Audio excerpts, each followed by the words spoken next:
everyone. Welcome to This Day. Today is Saturday and it is May 16th. On our show today, we have Saddleback College Emeritus with Dan Pradle. And I have to say that it is going to be great to hear from him because he has a lot of great information. So we have him today, and then we also have House Call Doctors, Dr. Vin. And really interesting to talk to him because he's got loads of information about house calls. Let's go to regular resources that we have for you. We have the cdc.gov where you can go with COVID-19 info, ochealthinfo.com, numbers per city, usa.gov/coronavirus, and then of course you can always go to our own website, which is lagunawoodsvillagealerts.com, or you can email us at info@lagunawoodsvillage.com, or you can go to our recorded hotline at 949-268-2019. And let's take a look at our weather. Today is going to be very nice. We will have some morning clouds, but it's going to be 77, 61. And then Sunday, we're looking at 76, 60, also with some clouds and sunny. And then it's very much cooler on on Monday, and that'll be 73, 57. Let's take a look at our sunrise and sunset. Our sunrise this morning was 5:49, and the sunset was 7:46. And this beautiful photo was sent to us by Sheila Rafoy. Thank you so much, Sheila. It's very lovely out there. Now, if you have a great photo, please send it to lagunawoodsvillagetv@gmail.com. All right, right after this, we're going to bring you Saddleback College Emeritus. Stay tuned.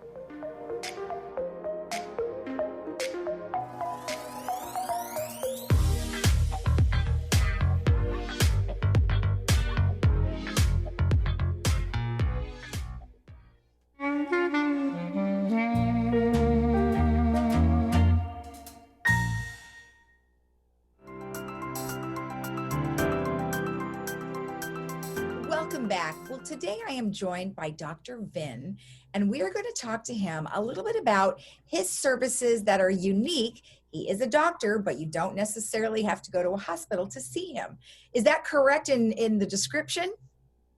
Yes, that's correct, Lisa. We only do visits in patients' homes and residences. I have an office practice. We do not have an office or a nursing home practice.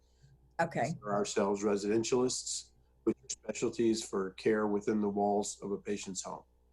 You know, it's very unique. I mean, I don't know the last time that I actually knew that there were doctors that still do that. Is it very unique? It's not as unique as it used to be, Lisa. The house call was pretty much almost an extinct dinosaur in the late 90s when a group of dedicated clinicians around the country gathered together in the American Academy of Home Care Medicine to routinize best practices, standards for home care medicine, share operating techniques, clinical best practices, how to garner resources. Mm-hmm. And now it's grown that there's around the country some very large groups and actually some small solo practices, sometimes in cities, sometimes in rural areas. Right, right. Well, you know, for our area, I mean, we have about 18,000 residents here. How often do you visit homes here in the Laguna Woods Village? I would say every week we have a clinician several days in the Laguna Woods Village, depending on the need. It's actually very serendipitous. Laguna Woods Village is very near and dear to our heart because our headquarters, which serves a 3-county area here in California, actually is less than a mile from Laguna Woods Village up near Lake Forest and Moulton. So I've been going to Laguna Woods Village since 2002 personally. Mm-hmm. And we have other clinicians that service our patients in that area. That is great. And you know, now, of course, we have the stay-at-home orders that we've been doing for now about 8 weeks. And I am sure that you've had to rearrange your practices. And, you know, tell me how you've had to change the way you've operated your services over the last few weeks. Well, it's been a journey for us and for our patients. We've had to adapt, number one, to screening patients to make sure that they're not high suspicion of an active COVID infection. Mm-hmm. change our protocols. We've stood up, when I say stood up, meaning implemented a televideo program to supplement our face-to-face visits. Face-to-face visits, we have protocols to protect both our clinicians and in particular the patients, because they're often somewhat isolated if they're living in their home, and particularly if they have a hard time getting out to the doctor. And we are coming from the outside, and we're fully aware of that. So we're wearing personal protective equipment. We have protocols for the clinicians to check their temperature before every visit. Okay. So that they're not a vector of infection. We're wiping off our equipment before and after every visit. Being respectful of patients that do not feel comfortable having us come into their homes. That's why we have several televideo platforms, both what's called non-secure and secure. Keep a thread with them and keep continuity. You can't do a physical exam, but we actually even will have patients move the camera or their phone around if we need to look at the swelling in their legs, look at a lesion on their cheek or their forehead. It's been quite an odyssey because it all had to be adapted so quickly. Before, we focused mainly on clinician training, quality of care, and how to do the routing around visits, how to message to our patients, and we've added a whole nother layer on top of that. But I would say overall it's been good because it's proven not only to our community of clinicians, but the rest of the clinician community, what a valuable adjunct telemedicine can be in addition to face-to-face visits. Having said that, we feel that all of the new technologies that are coming to home care represent a convergence rather than a disruption. We see patients moving toward more remote monitoring, and that will be added as an adjunct. The telemedicine is another adjunct. Artificial intelligence for predicting disease states and risks of acute care, an adjunct. But the truth is, people still like the face-to-face visit. Yeah. There's nothing like human touch and face-to-face compassion and empathy that will help a patient feel secure, and actually will encourage them that someone cares about them and encourage them despite whatever challenges they have in their life to be compliant with recommendations to minimize risks of decline. We also have a holistic approach to culture, and so we're very interested in the patient's environment. We're interested in their pets. I mean, I actually like to pet dogs and cats because I find them interesting. I'm a pet lover. Well, they're relaxing. I mean, they're kind of therapeutic. And the fact is, you will learn some things in a patient's home about the environment, what's called the social determinants of health, the environment, the caregiver, the safety, food choices that you would never learn in an office visit. And it allows you to understand the patient better, come up with a treatment plan that's more customized to their particular needs. We're very concerned during COVID about social isolation. Even the visits we are doing via telemedicine, we are screening for, are the patients being compliant with safety recommendations? What are they doing being isolated? Are they getting more depressed? Are they getting more anxious? We had one patient, we actually have a network on the East Coast, and we had one patient that said she could not get food. Oh, no. Think about that. I mean, you see on the TV people in food lines, but imagine somebody who has access issues, can't get out of their homes, Right. doesn't have caregivers, doesn't have a family member nearby. In many cases, we become a social services organization as well as a clinical organization, trying to look at the whole person. And I think of it sometimes as like an orchestra conductor playing the right instruments to make the right music for each patient. It's kind of a customized process. Do they need caregivers? Do they need food? Do they need safety precautions and counseling? Do they need physical therapy? Do they need home health? Do they need wound care? Part of a ongoing list of items that we review when we see patients in their homes. And during this COVID crisis, we're still screening for the unique features relative to COVID. And then if we need to integrate a social services agency, a food bank, a crisis counseling line, Right. somebody who's feeling isolated and particularly depressed, Mm-hmm. there's some new instruments in the orchestra that we're using more and more during these unique times. Right, exactly. Now, let me ask you how it works with your particular type of service. So when we go to the doctor, we would make an appointment just like making a phone call or going online, and then we would go to the facility, and then they would bill it as through insurance just like they normally would. Mm-hmm. So how does the process work with you? Well, there is pretty and standard coverage under Medicare. Okay. Home care services. We try to screen to make sure that they're medically indicated. One of my long-time comments that I make is we're not really just doing home visits so somebody won't be late for their golf lesson or their tennis lesson. Most of the patients really are access challenged, and even Medicare is loosening the guidelines on those. Yeah. If they do not have what we call straight Medicare, traditional Medicare, let's say they're in an HMO, an organization, for example, that has a heavy presence in Laguna Woods, like Monarch and Optum Healthcare. Right. We work very closely with them, Okay.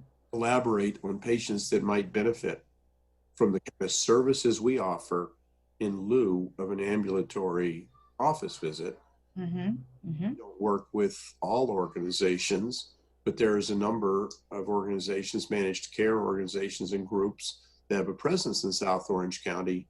And we will try to work with the patient, with the network, with the patient's primary care physician, and determine if our services are both additive and appropriate. Excellent. Well, it sounds remarkable, and I'm sure you're very busy, maybe now more than ever. I mean, I think we have to jump through a lot more hoops these days in terms of not being able to go. So I appreciate you explaining the process. Any last things you'd like to let us know? Well, I think that this situation will pass. Whether we're in a COVID crisis or a non-COVID crisis, access and continuity are important in healthcare, including those who are access challenged.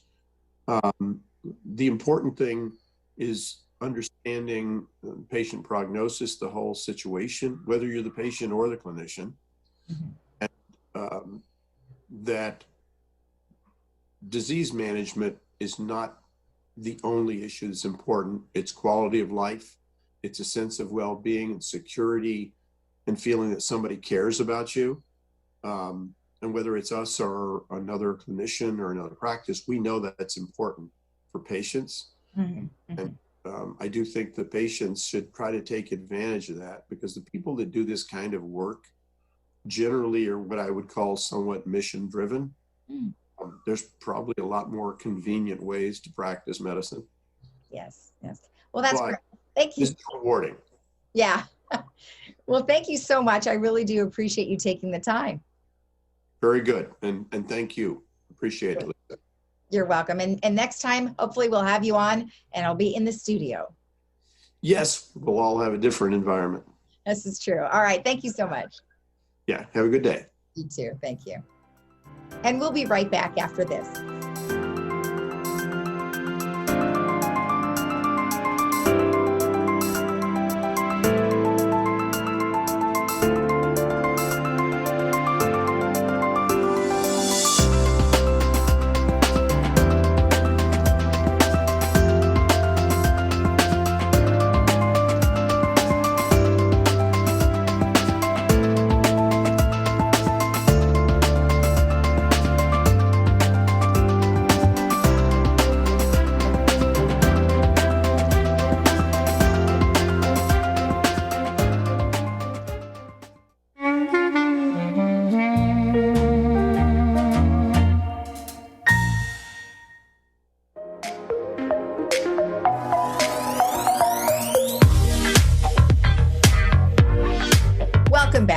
today I am joined by Dr. Karima Feldes and then also Dan Predale, who are both here from Saddleback College Emeritus. Well, welcome both of you for joining us. I appreciate it. Thank you, Lisa, for having us. Thanks, Lisa. You're welcome. How are you guys both doing? I know it's been a crazy world out there. We're doing extremely well, given the circumstances. It's a new norm, and we're getting used to it. Yeah, absolutely. How about you, Dan?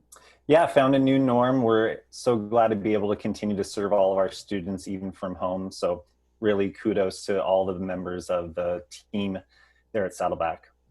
Yeah, that must have been quite an undertaking. I mean, you have a lot of classes and boy, having to switch everything over to more of an online situation, I'm sure was very challenging. You know, let's talk a little bit about how that is going to work going forward. Dan, did you want to start and tell us a little bit about how that's going to work? Yeah, let me first toss it over actually to Karima to give you a little bit of an introduction about our division, and then we can get into the specifics about each of the areas. Okay, perfect. Thank you. Okay, thank you, Dan. Thank you, Lisa. Let me preface by just describing what Saddleback is doing in light of this new crisis. So our college, Saddleback College, has an emergency operations policy team, and they have been discussing ways to get back to normal, or rather a new normal. We follow the restrictions and guidelines from the state, county, and the South Orange County Community College District. Mm-hmm. If and when the governor does lift restrictions on colleges, and assuming the county and district will follow suit, Saddleback will make a decision regarding a phased return to normalcy. For extended learning, because we work with external partners in the region, we offer classes at a variety of sites. We will work closely with the partners to decide when to go back to face-to-face.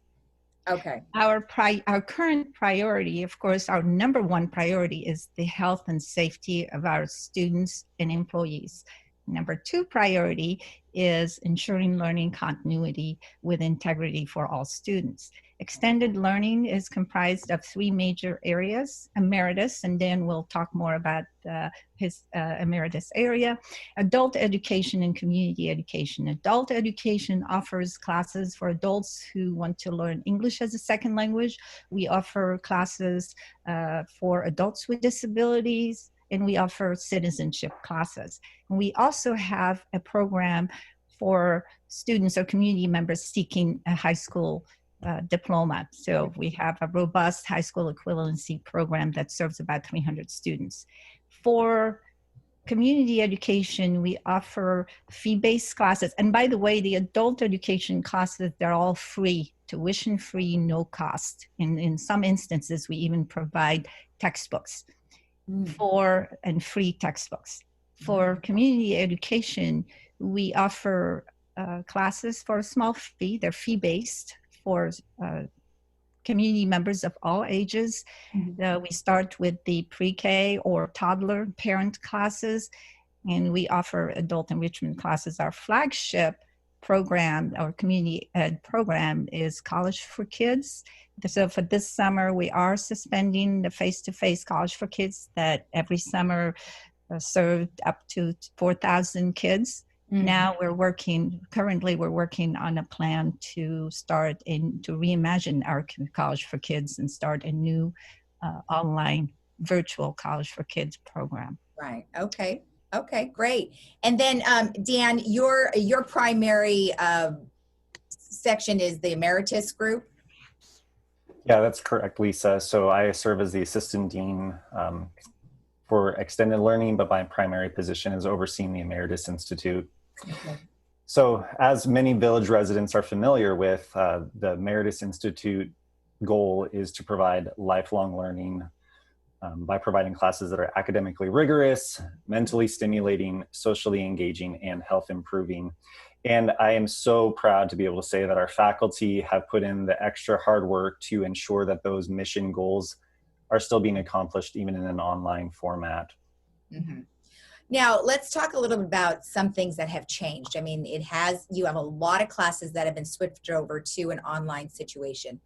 What can many of our residents expect? I mean, I know a lot of them have already been taking classes with you guys.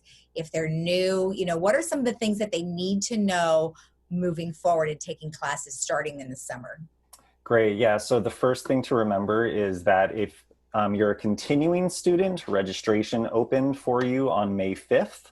And so you may be able to already register. If you're an interested and brand new student, the first step is to apply to Saddleback College. And that's as easy as clicking on the Apply Now button on our homepage and starting the process there. Usually, once a student registers, they're able to go to class in person. However, because we're offering classes online, there is a second small hurdle for students to overcome, and that is simply to learn how to utilize our software called Canvas, which is where the classes are held online. That takes a little bit of explanation, but we've already provided some excellent video tutorials on our website so that students have an easier time accessing the classes once they're registered. Okay. And I'm assuming that if they go to the website, they will be able to understand what kind of parameters they need to meet. Like, obviously it may not work on some computers. Would it work on others? I mean, do you have those kinds of listings on there? We do, actually. We have an amazing online education division that has already provided all of those technical requirements for online education students. So we do pinpoint those on our website so that students are well prepared for class when they start. Great. And let's talk about summer. I mean, it's coming up. When does it begin? Was it the end of May? Yeah, so for the Emeritus program, our classes will run for 8 weeks in the summer, starting May 29th and ending July 25th. Okay. And All right. for adult, Lisa, sorry. And for adult education, we do have 2 start dates, June 1st and June 15th, with 2 different end dates, end of July and early August. Oh, okay. Now, adult education is a separate location in terms of where they would go to register. Is that saddleback.edu/AE? Is that the right one? Correct. Okay. Adult education. And Okay. extended learning has its own website, of course, and it's /EL. And from extended learning, they can go to adult education, community education, or emeritus. Oh, okay. And then, Dan, in regards to the emeritus, if they just want to go to that, which website would they go to for that? Yeah, sure. We have a lot of websites. Yeah, there's a lot. Sure. So saddleback.edu/emeritus. Okay, good. That's perfect. I mean, we've had a lot of teachers on our show that have come on and talked about the Emeritus program, and it seems very popular. What do you think is the big draw? I mean, a lot of seniors really want to keep going here. Absolutely, especially as the village has not been able to maintain the recreation division as well. We certainly want to assist residents by maintaining that social engagement and that mental stimulation. Right. What's wonderful about our summer online classes and also the fall online classes is that students will have the opportunity to take a variety of courses. We don't have set days and times for online classes. So perhaps if a student was conflicted previously about taking one class or another because the times conflicted, they now can take those classes as they will either be held live optionally or recorded so a student can come back to that content. Oh. So going back to your question, Lisa, why are these so popular? I think it really connects with the desire for people to stay active, whether it's mentally, socially, academically, and to maintain that health. We still are offering nearly all of our classes that would have been in person in the online format, with the exclusion of a couple of the lab classes that are more challenging to do online.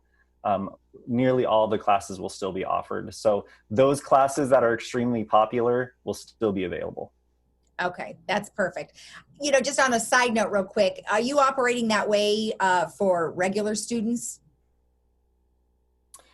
Sure. Yeah. So the the campus classes itself have moved primarily online for the spring and then summer.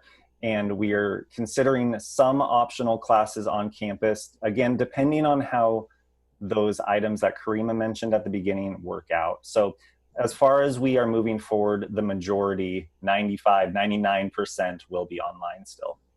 Yeah, wow. It is our new norm, like we've been Mhm. talking about, and it is an unusual circumstance. But, you know, so many people have really risen to the occasion. They've adapted. And I think that's just what we're going to have to do for a while, as you guys have pointed out. So any last words? Lisa, just yes, one last word, and I'm sure Dan will have his. It has to do with the cost. We pride ourselves that our courses, while they're rigorous, they come at no cost. It's a service to the community, and it's incumbent upon us to spread the word. I'm sure some members don't even know we exist. We did send out postcards, and we are working on another marketing campaign to send out even more postcards to announce to the community that we are here, we are open. And just to mention quickly, or to add to what Dan said about the faculty, they did an amazing job transferring hundreds and hundreds of courses in 1 week notice to online. So we hope everyone gets the word that we're still open and we have quality, rigorous courses and programs, and we welcome everyone. Thank you, Lisa, for the opportunity. You're welcome. And Dan? Yeah, as you can see upcoming on the slides, we do have our contact information available to current or new students. So please come take a look at our programs. We're definitely here throughout this to maintain that social engagement, even from the comfort of your own home. So we look forward to having everyone join us. Thank you. Well, you guys have done a great job, and good luck to you for the summer and the fall. Thank you very much. Thank you, Lisa. You're welcome. Stay healthy and safe. All right, you too. Thank you. And we'll be right back after this.